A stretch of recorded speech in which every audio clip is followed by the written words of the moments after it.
Hey, so this is my part two working through unprocessed emotions. I had no idea what the thing was going to be called. The video, I had no idea what it was going to be called when I made that video that last video. But I'm really glad I came up with a good title for it. I mean, it's a good title. It's true. But let's see. Let's see here. What do we gotta do today? Let's see what we gotta do.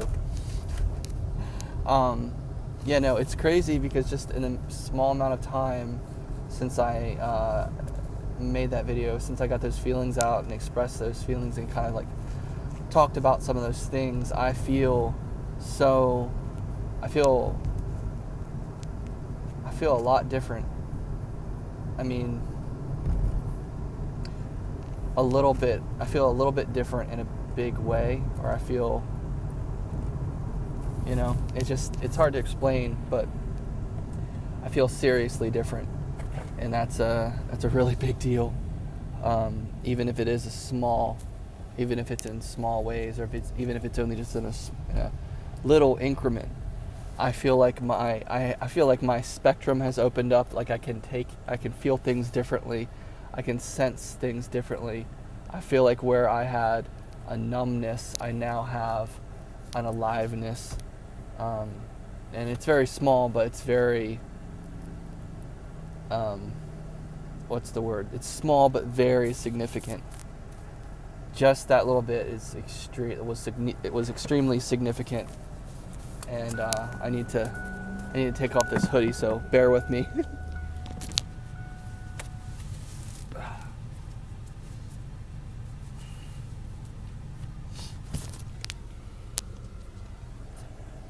But yeah, I feel good. I mean, as good as one could feel in this situation, I guess. I don't know. It's not like I'm in a really bad situation, but definitely been through some things.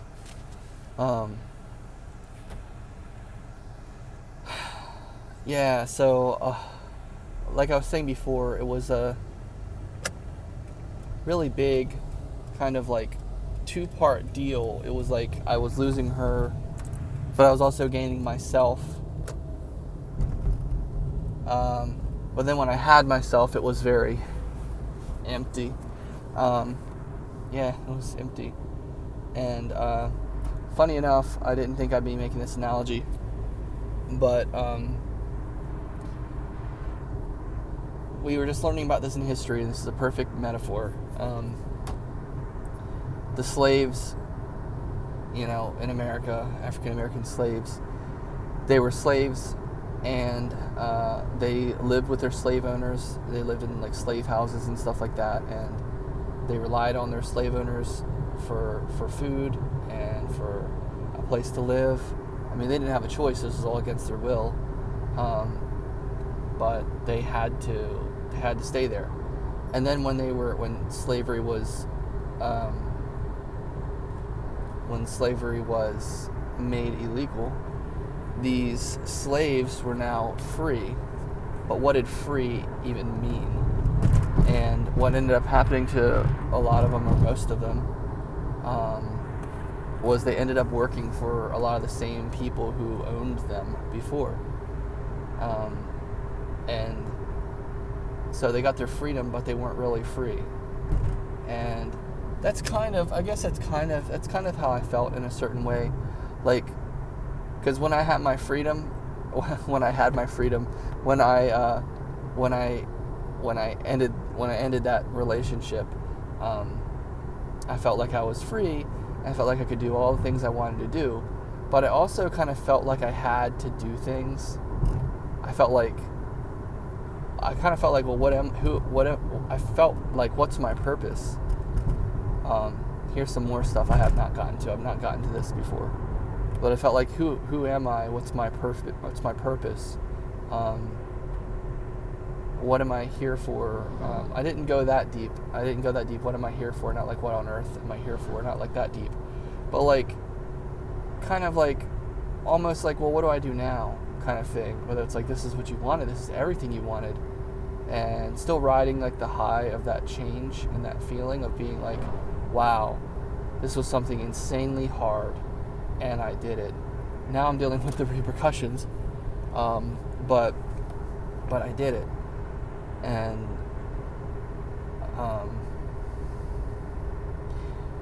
but yeah, I do feel like I was kind of searching for identity, and I think this type of video especially would be, all my videos really would be so much better if I wasn't driving, but this is the time that I have to make them, so, and it's not always going to be that way. It will change. I'll be able to make them at home and stuff like that. But yeah, I felt like I had to fill my life with things. Like literally one time I got a job because I was bored, and I already had a job. I got a second job because I was bored. I got a second job just to see if I could do it. And there's a lot of really empowering things about, like, I think about, I guess, who I was at that time, or things I was doing in my life. I think there were a lot of empowering things, but I was also very lost, and I was also very fresh. Everything was very fresh, everything was like, what is this? This is foreign territory. This is foreign territory. Where am I at? This is different. I haven't been here before, and so, it was like that. But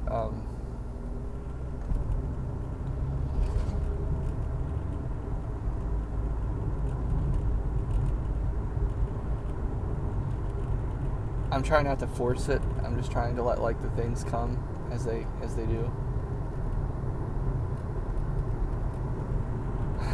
I feel like I can breathe a little bit deeper in my chest and in my heart, especially. Like in my heart, I feel like I can breathe a little bit deeper since making that last video, and since deciding to do this, basically, since deciding to make these, to talk about this. But yeah, it was really hard because we were so close, and we were so close, yet we were so far away. And that was the thing, that was the dilemma. And it was kind of like the feeling of like, is this going to get better? No. It's going to be more of the same. Okay? And I bear responsibility. See, at the time, we can only do what we can do. Like, we all have our limits. We can only do certain things. We can only give so much. We can only do so much. You know what I mean? And, like, we all have our limits. So, you can't really blame yourself for things being a certain way. I mean, like, sure, I could have done things differently, or sure, I could have done this differently. But also, I know at the same time how hard things were, but also I feel like I was pretty immature at the time as well, in certain ways. I was and I wasn't. I was mature for my age, but I was also immature in other ways, like every young couple is, like every young adult is, basically. We're all learning and growing and just growing up, literally. And I had made such a significant change. Like, I grew up in a very, very small town. A very small town. I moved around a lot when I was little. We had an abusive stepdad. We had to run from him. I saw my mom abused by him physically, and I was abused by him physically. Luckily, not in a way that physically harmed me, but in an emotionally harming way. And I have a deep-seated fear of men, in a certain way, to a certain extent, that is strange, and it comes up. It comes up at times. It comes up around certain people, and it's not their fault. It's not my fault. That's just what it is. And joining the church has been super healing, because I've been around some really wonderful, amazing men. And I also do remember at the same time when I was going through a tough time, let's say 6 or 7 years ago, when I was unfortunately smoking a lot of weed and living with my dad and working the coffee job and just doing different things.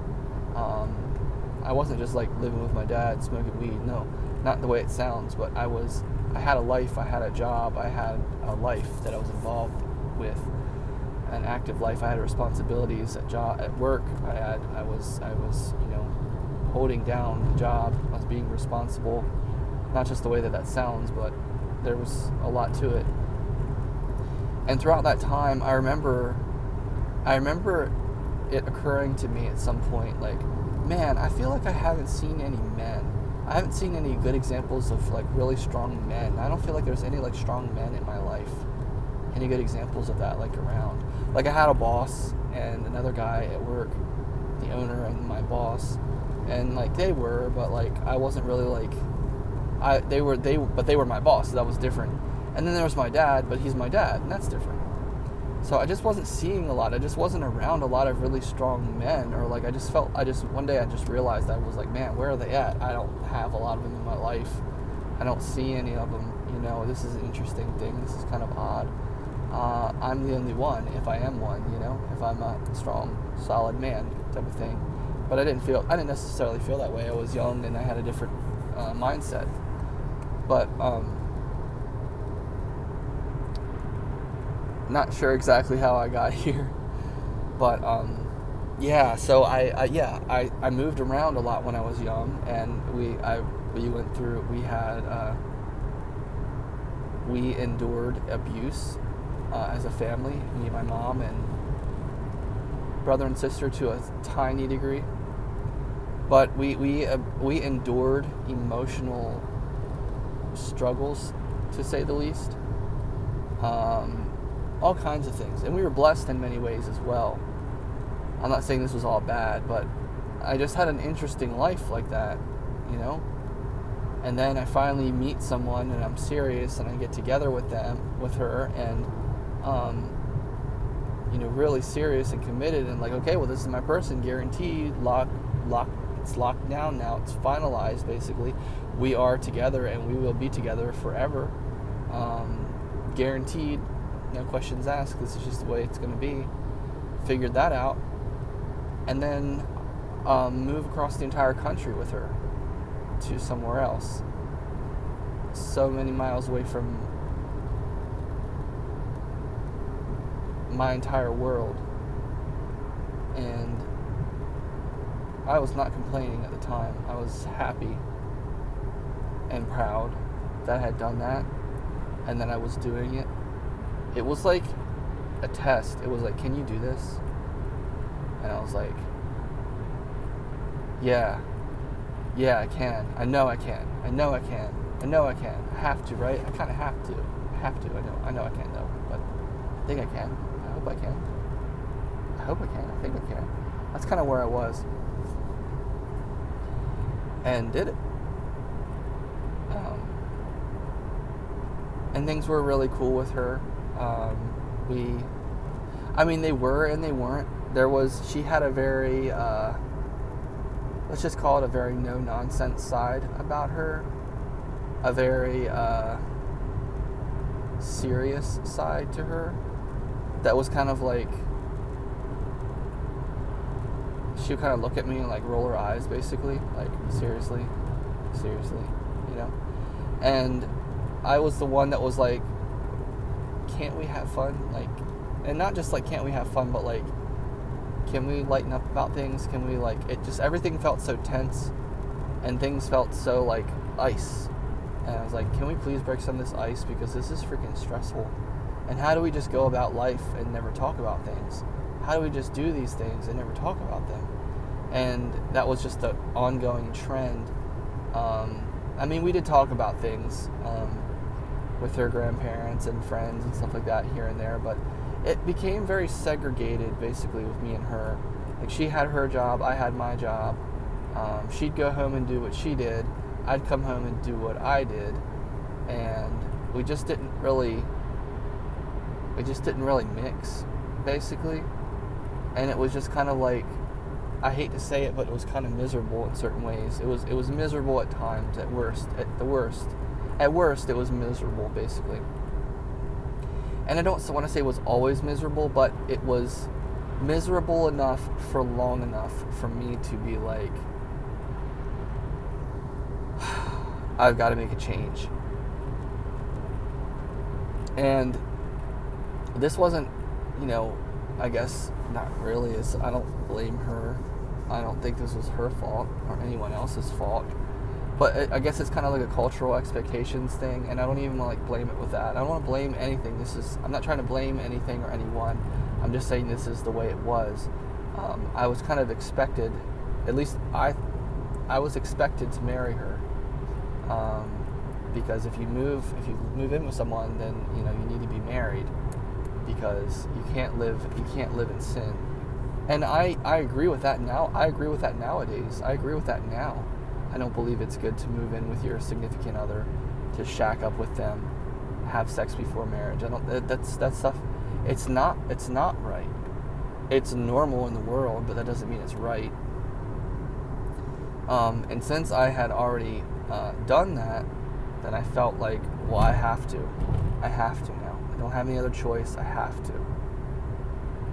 And but at the same time, I'm not trying to say that that's the only reason why I married her, or that's the only reason why. Like, I didn't marry her just because I felt like I had to. I married her because I wanted to. I wanted to, but I also felt like I had to. So there was a little bit of both there. There was wanting to, but also feeling like I had to. And that part kind of messes with you, because those kinds of things, especially those kinds of things, marrying someone, those kinds of things, those kinds of decisions, they should be your choice. It should be your decision. You should never do something like that for someone else, to make someone else happy. You know what I mean? But it should be your choice. You should do them because you should do those kinds of things because you want to. And it wasn't solely because I wanted to. I also knew it was what she wanted. I also knew it was kind of like, I knew people were kind of looking around, wondering when we were going to do that, when we were going to get married. I know people were waiting for wedding invitations, for news. They're kind of anticipating, and that can put a lot of pressure. It can put a lot of pressure on you, and that's hard. But I had to do that. I had to, because if I didn't, then what was I doing? It was like that. It was like, well, if you don't, then what are you doing? And because you can't just not. That was the thing. It was the whole thing. It was like, you can't just not. You can't not marry her. You can't not marry her. You have to, because you've been with her. You already broke God's commandment. And you can kind of see here, you can start to see how this is the wrong voice, how this is not the voice I should have listened to. But it's so hard when you don't know what to do, and you don't have much of a relationship with God, and you are just trying to do the best that you can do. You're just trying to do your best, really, and all of that. But I felt like I really had to. I feel like I really had to marry her. It was like, that was the plan. That's like we talked about, we loved each other so much, and it's like, well, that's what we were going to do. We were going to do that at some point. Like, it was just a matter of when. It was just a matter of when that was going to happen. How was I going to do it? All these things. Like, we looked at wedding rings and stuff like that. So it was a lot of pressure. It was a lot of pressure to do the right thing, and that was hard. So anyway, time is really rolling by as I make these, but I'm realizing there's so much more to say. So hey, at least I got material.